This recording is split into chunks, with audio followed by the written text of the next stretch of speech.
That's the way Mom and Dad did it. They were control freaks, and so we're control freaks. And we were guilty because we're not doing as good as we should have. This idea of perfectionism, a terrible parent trap. Anybody who believes that they got to be perfect, or the room's got to be perfect, or it's never good enough, sets everybody up for failure, don't they?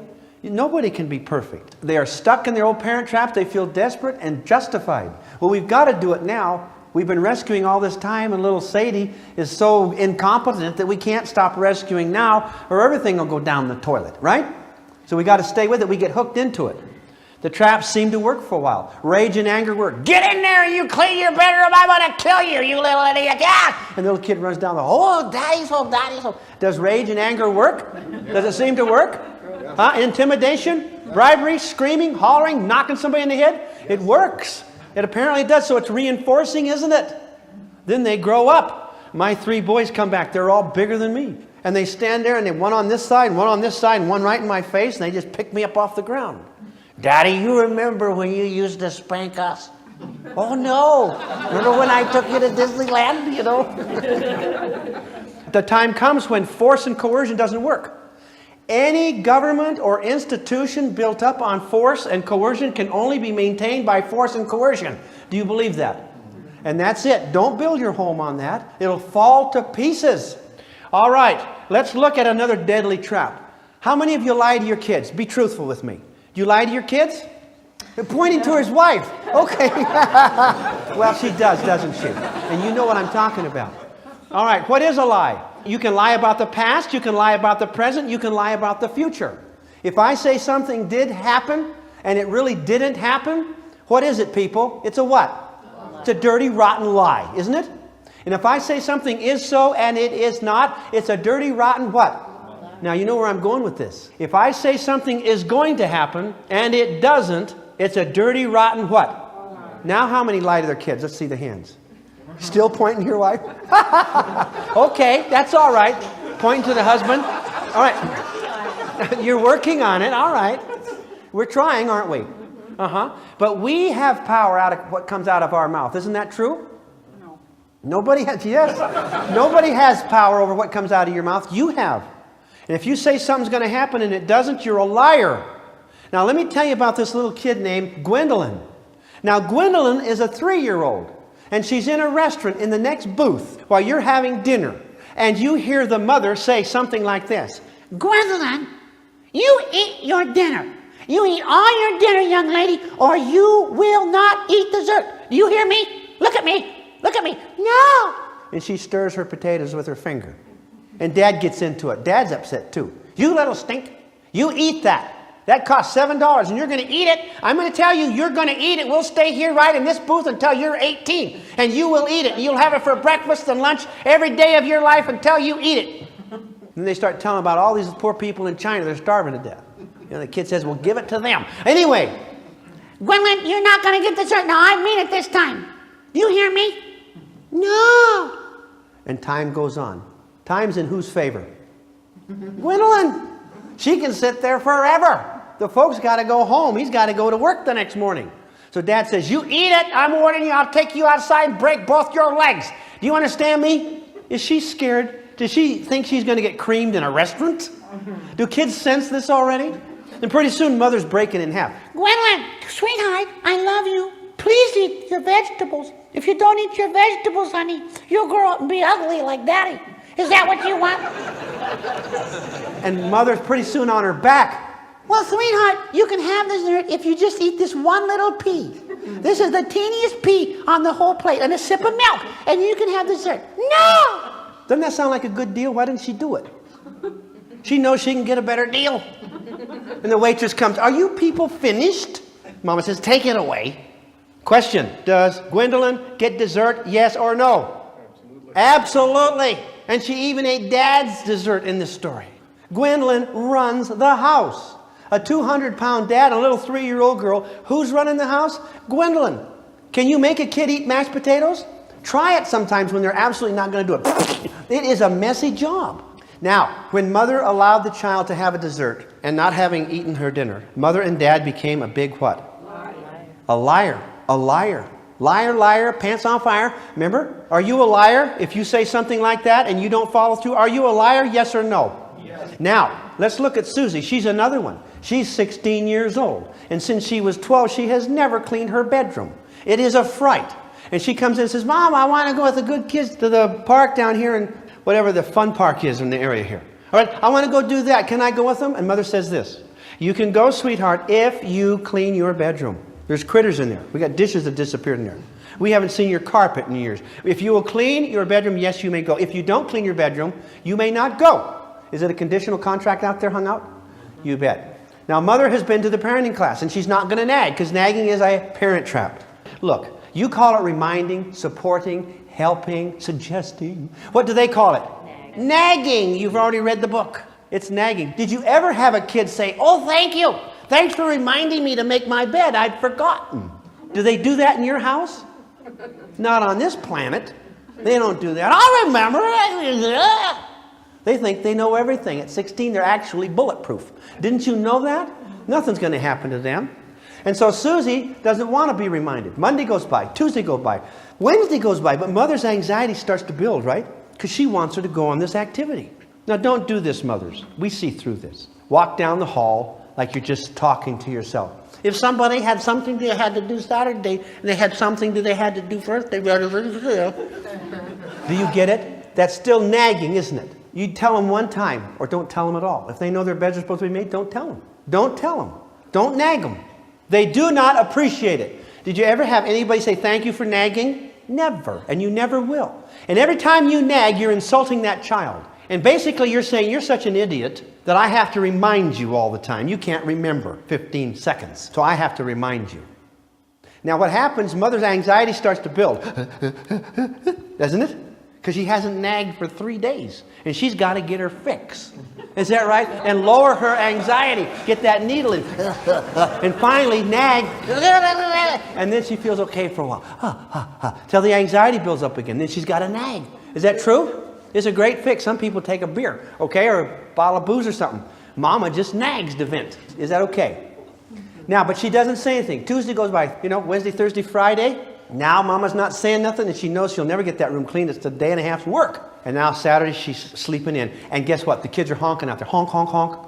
And she comes running up. What does she do? She gives her act. Oh, Mama, can I go, please? Your robe's not done. I told you. Oh, Mama, please. Oh, please, Mama, please. Oh, I love you, sweetest Mama in the world. And what do they promise? Anything. They'll promise you the moon. They'll even promise, if you let me go, what? I'll do it as soon as I come back, and you will not even have to what? Ask me or remind me. And so Mother gives her a favorite lecture. You've been irresponsible all week just like your father. I have to do everything around here. You just kids don't do it. All right, I will let you go if you promise me that you will do it. And off she goes. And Mother just became a big what? Liar. Can you lie to your kids? Is that a lie?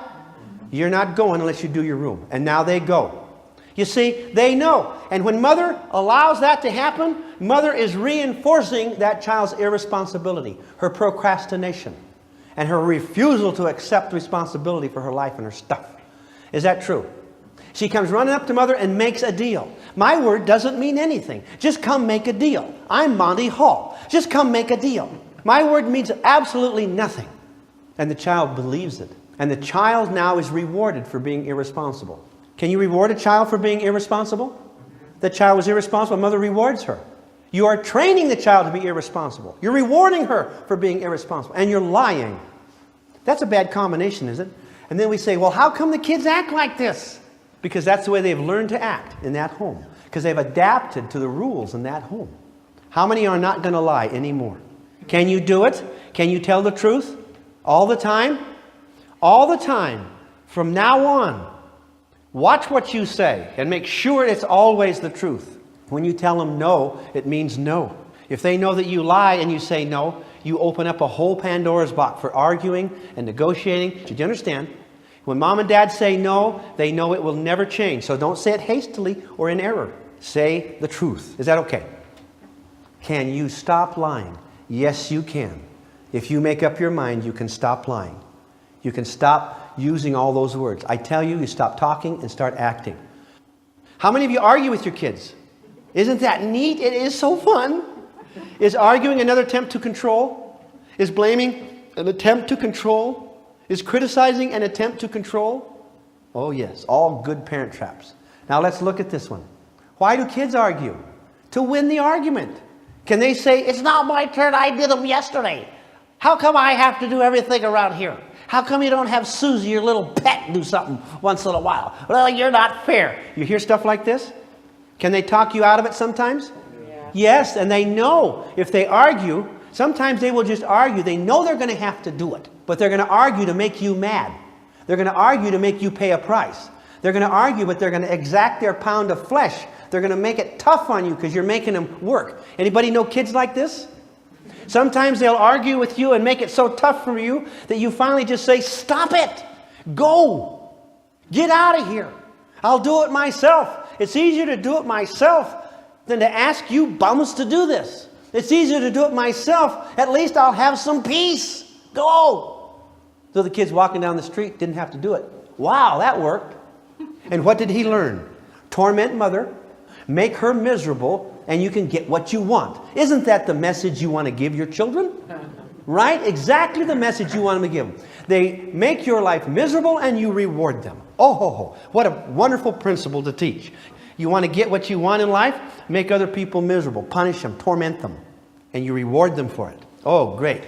Have you noticed that they just punish you? The argument follows you around the house. Have you noticed that? And they have you on a punishment schedule. And they whine and argue and are moody and do their thing to be unpleasant to punish you. And they're punishing you for doing what you're doing.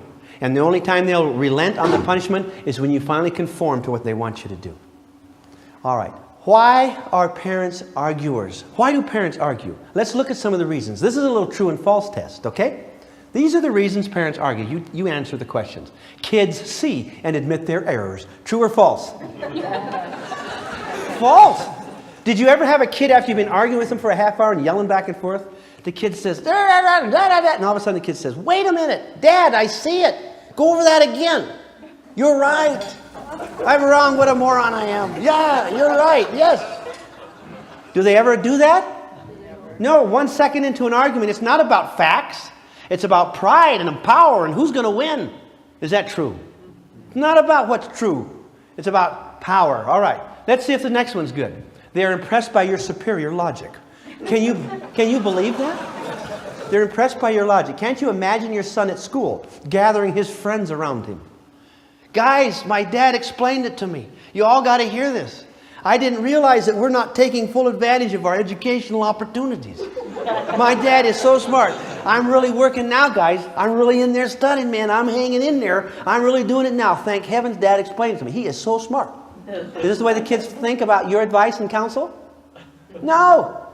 They appreciate your concerns for their welfare? Give me a break. They agree with your values? Can't you imagine your daughter standing in front of the mirror upstairs? You know Mom's right. This dress really makes me look cheap. Is that what they say? Is that what they say? You know that's not so. They're happy with your explanations. They're grateful for your decisions. Parents cannot win an argument. Do you believe me? Then why do we argue? Are we crazy?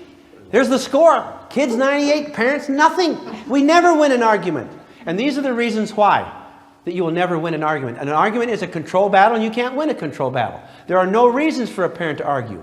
If you win the argument, what have you done? Modeled power and contention. Cease to contend. Stop arguing. Arguing is always a put down. In any argument, what you're basically saying to the other person is you're stupid. Do you know that? You're stupid. You should understand this. I'm going to explain it to you. And you moron, you can't understand it. What's the matter with you? You got brain damage, boy? You don't understand this? It's a put down, isn't it? An argument. It's a power struggle.